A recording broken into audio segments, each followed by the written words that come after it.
कि आजीविका संप्रदाय के बारे में निम्नलिखित कथनों पर विचार करें।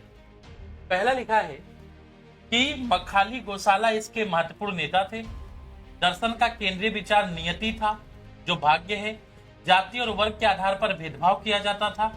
आजीविकों की बैठकों के लिए नियमित सभाएं होती थी। अभी आपसे यहाँ पे 4 ऑप्शन पूछा है और आपसे पूछा है कि क्या सही होगा। ये देखिए एंशिएंट हिस्ट्री का मैराथन है आपका बिहार का ही, ठीक है। मैं और कहीं कुछ पढ़ाया उस बात को छोड़ दीजिए। मैं मात्र 4 क्लास लिया हूं आपके बिहार पे, ठीक है। एंशिएंट मेडिवल और मॉडर्न में पूरा नहीं पढ़ा पाया था, उसका एक ही पार्ट आया था।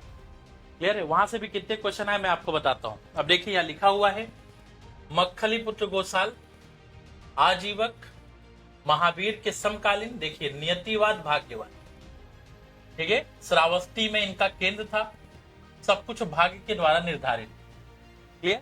और इसी समय बताते से मैंने बोला था कि महावीर और महात्मा बुद्ध के समकालीन है, इसलिए इन लोगों में से किसी ने भी जाति वगैरह का जो है, ठीक है, सब इनका भेदभाव नहीं किया, बल्कि इनके खिलाफ थे।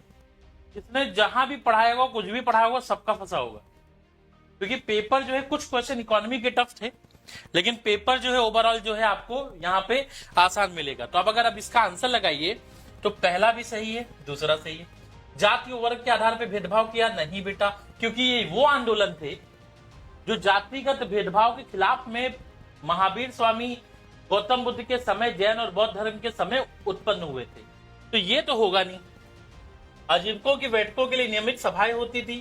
भाई देखो, सभा सभी करेंगे, ठीक है, क्योंकि जितने भी थे सब लोकतंत्र में विश्वास रखते थे, डेमोक्रेसी में। इसलिए ए, बी और D is the correct answer.